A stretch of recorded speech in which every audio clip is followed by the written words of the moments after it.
कातुहू नाज़रीन, आप आज को मैं ऐसी आम बात बताने जा रहा हूं जो हमारी रोज़मर्रा ज़िंदगी का हिस्सा है और हमें आप ज़िंदगी में बहुत काम आने वाली है।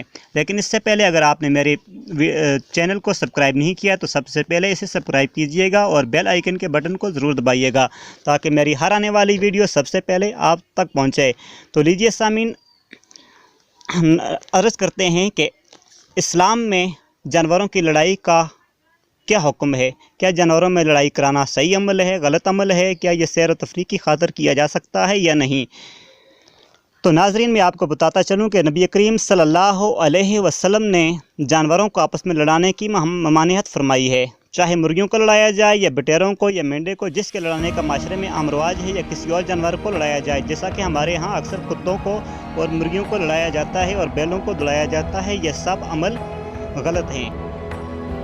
ये तिरमिज़ी अबू दाऊद की हदीस है कि नबी करीम सल्लल्लाहु अलैहि वसल्लम ने हर तरह से जानवरों को आपस में लड़ाने की ममानियत फरमाई है। चाहे मुर्गियों को लड़ाया जाए या बटेर को या मेंढे को, जिसके लड़ाने का माशरे में आम रवाज है, या किसी और जानवर को लड़ाया जाए।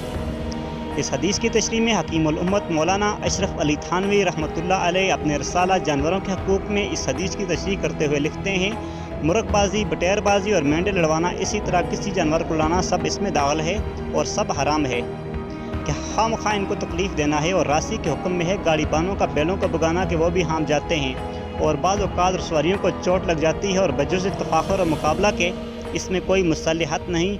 और घोड़ा वगैरह दौड़ाना, जबकि इसमें जवाज़ ना हो, इससे मुस्तस्ना है कि इनकी मुशाकी में मसलहत है। घोड़े तो इसलिए दौड़ाए जाते हैं कि उनको एक ख़ास तौर पे जंगों के लिए तैयार किया जाता है, इसलिए उसमें मुसलहत नहीं है, क्योंकि वो एक हुक्म में आते हैं, वो ज़रूरत के पेश नज़र आते हैं। जबकि ज़रूरत के पेश नज़र से हट के हर चीज़ इस तरह की जो भी है वो गुनाह है और इससे हमें इज्तनाब बरतना चाहिए। अल्लाह ताला हमें अमल और समझ की तौफ़ीक़ अता फ़रमाए। वाहिर दावाना अल्हम्दुलिल्लाहि रब्बिल आलमीन।